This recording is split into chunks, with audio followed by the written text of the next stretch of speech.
সমগ্ৰ বিশ্বত তেলৰ দাম বাঢ়িছে ভাৰতো ব্যতিক্ৰম নহয় ভাৰততো তেলৰ দাম বাঢ়িছে কিন্তু আপুনি শুনি আচৰিত হ'ব যে ভাৰতৰ তেলৰ দাম বৃদ্ধি আৰু বিশ্বৰ আন দেশৰ দাম বৃদ্ধিৰ মাজত আকাশ পাতাল পাৰ্থক্য আছে আনকি ভাৰতৰ সুবুৰীয়া দেশসমূহতেই যেনেধৰণে তেলৰ দাম বাঢ়িছে তাৰ তুলনাত ভাৰতত সিমান বঢ়া নাই কি কাৰণত সেই কথাটোৰে যুক্তি দৰ্শাব বিচাৰিছো তাৰ বহুকেইটা কাৰণ আছে নমস্কাৰ স্বাগতম ষ্টুডিঅত মই প্ৰাঞ্চল মধ্যপ্ৰাচ্যৰ যুদ্ধৰ প্ৰভাৱ পৰিছে গোটেই বিশ্বজুৰি আমেৰিকা যুক্তৰাষ্ট্ৰতে এতিয়া পেট্ৰলৰ দাম আকাশ চুইছেগৈ তাত ককবকাবলগীয়া হৈছে সাধাৰণ জনতা ইউৰোপতো একেই পেট্ৰলৰ বা ডিজেলৰ দাম বৃদ্ধি পোৱাৰ খবৰ আহিছে আৰু ডাঙৰ ডাঙৰ যিবোৰ এছিয়াৰ অৰ্থনীতি আছে বা দেশ আছে সেই ডাঙৰ ডাঙৰ অৰ্থনীতি শক্তিশালী দেশবোৰতো এতিয়া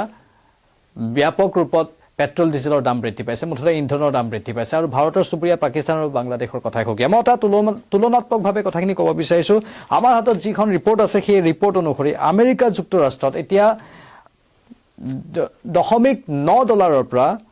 $1.25 ইন্ধনৰ দাম বৃদ্ধি পাইছে মানে এই বৃদ্ধি প্ৰায় 38% যিখন আমাৰ হাতত ৰিপৰ্ট আহিছে সেই ৰিপৰ্ট অনুসৰি এই কথাখিনি কৈ আছো ফ্ৰান্সত ইউৰোপিয়ান ইউনিয়নৰ ফ্ৰান্সত 1.80 ইউৰোৰ পৰা 2.35 ইউৰোলৈ বৃদ্ধি পাইছে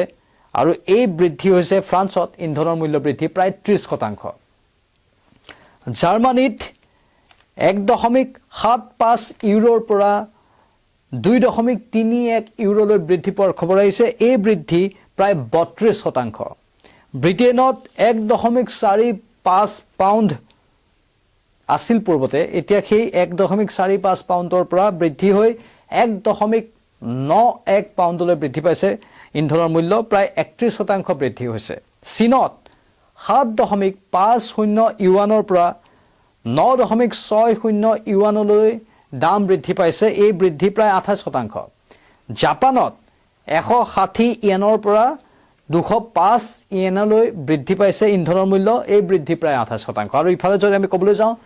বাংলাদেশ পাকিস্তান এই যিবোৰ দেশ আছে তাত কেনেধৰণে বৃদ্ধি হৈছে বাংলাদেশত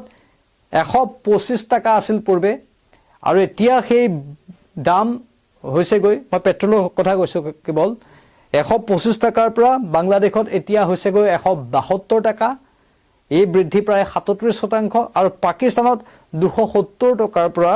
এতিয়া 385 টকালৈ পেট্ৰলৰ দাম বৃদ্ধি পাইছে এই বৃদ্ধি প্ৰায় 42% মানে 1 লিটাৰ পেট্ৰল যদি পাকিস্তানত ক্ৰয় কৰিবলৈ যায় তেনেহলে 385 টকা দিব লাগিব পাকিস্তানৰ টকাৰ হিচাপত আৰু বাংলাদেশত যদি 1 লিটাৰ পেট্ৰল কিনিবলৈ যায় তেনেহলে 172 টকা এতিয়া দিব লাগিব তেওঁলোকৰ 37% আৰু 42% ক্ৰমে বৃদ্ধি পাইছে আৰু ভাৰতত কিমান বৃদ্ধি পাইছে ভাৰতত আজিও যেহেতু বৃদ্ধি পাইছে 96 টকা 72 পইচাৰ পৰা এতিয়া 104 বা 105 টকা পৰ্যন্ত বাঢ়িছে এই বৃদ্ধি ভাৰতত প্ৰায় 8% মানে গোটেই বিশ্বৰ চাওক এতিয়া আমেৰিকাৰ কথা যদি চাওঁ আমেৰিকাত 38% বৃদ্ধি হৈছে ইন্ধনৰ দাম ফ্ৰান্সত 30% বৃদ্ধি হৈছে জাৰ্মানীত 32% বৃদ্ধি হৈছে ব্ৰিটেইনত 31% বৃদ্ধি হৈছে চীনত 28% ইন্ধনৰ দাম বৃদ্ধি পাইছে জাপানত 28% বাংলাদেশত 37% পূৰ্বৰ দামতকৈ আৰু পাকিস্তানত পূৰ্বৰ দামতকৈ 42% বৃদ্ধি পাইছে আৰু ভাৰতত সৌভাগ্যৰ বিষয় এতিয়ালৈকে যে মাত্ৰ 8% হে বাঢ়িছে হয়তো আগন্তুক দিনত আৰু বাঢ়িব পাৰে কিন্তু আমি নাবাঢ়ক সেইটোৱে কামনা কৰিম যুদ্ধৰ এটা সুমীমাংসা হোক সেইটো আমি কামনা কৰিম কিন্তু এতিয়ালৈকে ভাৰতত 8% বাঢ়িছে কিন্তু ভাৰতত সৰ্বনিম্ন স্তৰত এই পৰিমাণটো বাঢ়িছে গোটেই বিশ্বৰ লগত যদি তুলনা কৰিবলৈ যাওঁ কি কাৰণত ভাৰতটো ইমান এনেকুৱা ধৰণৰ কোনো দেশ নহয় ভাৰতৰ নিজৰ প্ৰডাকচনো নাই কিন্তু ভাৰততহে ইমান কিয় কম বাঢ়িছে আমেৰিকা যুক্তৰাষ্ট্ৰৰ দৰে দেশ চীনৰ দৰে দেশ তাত কিয় ইমান বৃদ্ধি পাইছে আচলতে ভয়াৱহ যুদ্ধৰ প্ৰভাৱ পৰিছে যাৰ ফলত এনে অৱস্থা হৈছে বিশ্বত কিন্তু ভাৰতত কিয় ভাৰতে কেনেকৈ নিয়ন্ত্ৰণ কৰিবলৈ সক্ষম হৈছে তাৰো আমি বিশদ বিৱৰণী দিম ভাৰতে কেৱল মধ্যপ্ৰাচ্যৰ ওপৰত নিৰ্ভৰশীল নহয় যদিও এটা বৃহৎ অংশ মধ্যপ্ৰাচ্যৰ মাজেদি হৰমুজ প্ৰণালীয়েদি আহে ভাৰতলৈ কিন্তু ৰাছিয়া আৰু অন্যান্য যিবোৰ উৎস আছে সেই উৎসৰ পৰাও ৰেহাই মূল্যত খাৰুৱা তেল ভাৰতে ক্ৰয় কৰি এক বলিষ্ঠ নীতি গ্ৰহণ কৰিছে ৰাছিয়াৰ পৰাও ক্ৰয় কৰি আছে কেৱল মধ্যপ্ৰাচ্যৰ ওপৰত নিৰ্ভৰশীল নহয় বাকি বহু দেশে বিশেষকৈ আমেৰিকাটো ৰাছিয়াৰ ওপৰত নিৰ্ভৰ কৰিব নোৱাৰে আৰু আমেৰিকা ৰাছিয়াৰ ওপৰত নিৰ্ভৰ কৰিব নোৱাৰে কাৰণে আমেৰিকাৰ এনে শোচনীয় অৱস্থা আমি দেখিবলৈ পাইছো বা আন বহু দেশে ৰাছিয়াৰ ওপৰত নিৰ্ভৰ কৰিব নোৱাৰে বা ৰাছিয়াই তেওঁলোকক তেল নিদিয়ে এটা সময়ত ৰাছিয়াৰ পৰা তেল ক্ৰয় কৰাৰ বাবে আমেৰিকাই ভাৰতক কেনেধৰণে কতো সমালোচনা কৰিছিল সেইটো আপোনালোকৰ হয়তো মনত আছে সেই গোটেইখিনি কথাৰ মাজতেই এতিয়া যেহেতু বিপদকালত ভাৰত ৰাছিয়াৰ বন্ধু হিচাপে বিবেচিত হৈ আহিছে সেয়ে বিপদকালত ভাৰতে ৰাছিয়াৰ পৰা তেল ক্ৰয় কৰি আনিবলৈ সক্ষম হৈছে আৰু সেই তেল ক্ৰয় কৰি আনি ভাৰতে এই বিপদৰ সময়ত যথেষ্ট সকাহ পাইছে এটা বলিষ্ঠ পদক্ষেপ গ্ৰহণ কৰিছে ৰাছিয়া আৰু আন যিবোৰ উৎস আছে তাৰ পৰা ভাৰতে বিপদৰ সময়ত তেল ক্ৰয় কৰিব পাৰিছে তাকো ৰেহাই মূল্যত তেল ক্ৰয় কৰিব পাৰিছে সেইটো এটা কাৰণ ভাৰতত মাত্ৰ 8% বৃদ্ধি হৈছে সেই কাৰণটোৰ বাবেই জৰুৰীকালীন পৰিস্থিতিৰ বাবে জমা ৰখা খাৰুৱা তেলৰ কৌশলগত ভাণ্ডাৰ মানে ষ্ট্ৰেটেজিক পেট্ৰলিয়াম ৰিজাৰ্ভছ সঠিকভাৱে ভাৰতত ব্যৱহাৰ কৰা বুলি উল্লেখ কৰা হৈছে আৰু যাৰ ফলত এই বৃদ্ধি 8% যে বাঢ়িছে বাকিবোৰ দেশৰ তুলনাত 42% কৰবাত বাঢ়িছে কৰবাত 32% বাঢ়িছে কৰবাত 30% বাঢ়িছে তাৰ তুলনাত ভাৰতত যে 8% বাঢ়িছে সেইটো এটা কাৰণ জৰুৰীকালীন পৰিস্থিতিৰ বাবে জমা ৰখা খাৰুৱা তেলৰ কৌশলগত ভাণ্ডাৰ সঠিকভাৱে ভাৰতত ব্যৱহাৰ কৰা হৈছে আৰু দেশৰ অভ্যন্তৰত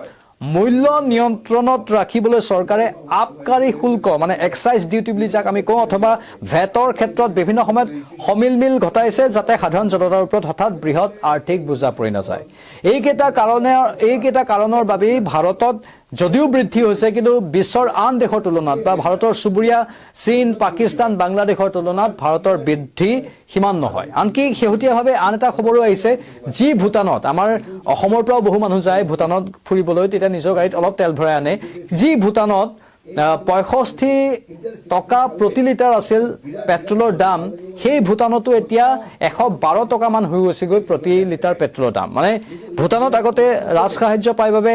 পেট্ৰল বা ডিজেলৰ দাম কম আছিল কিন্তু এতিয়া বিশ্বৰ এই পৰিস্থিতিৰ ফলত ভূটানতো দাম ভাৰতৰ তুলনাত বেছি হৈ গৈছে ভাৰততকৈ এতিয়া ভূটানত তেলৰ দাম বৃদ্ধি পাই গৈছে এয়া আছিল এটা পৰ্যালোচনা ভাৰতত কিয় ইমান বৃদ্ধি পোৱা নাই সেইটোৰ হিচাপ আমি দিলো স্বাভাৱিকতে লক্ষণীয় বিষয় বহু দেশত এতিয়া ইন্ধনৰ বাবে হাহাকাৰ অৱস্থাৰ সৃষ্টি হৈছে হৰমুজ প্ৰণালীয়েদি পুনৰ তেল আহিবলৈ দিয়া হ'ব এনেধৰণৰ এটা ইংগিত পোৱা গৈছে যিটো এটা সদৰ্থক কিন্তু ইয়াৰ সৰ্বাত্মক ৰূপ আমি কেতিয়া দেখিবলৈ পাম কোনেও ক'ব নোৱাৰে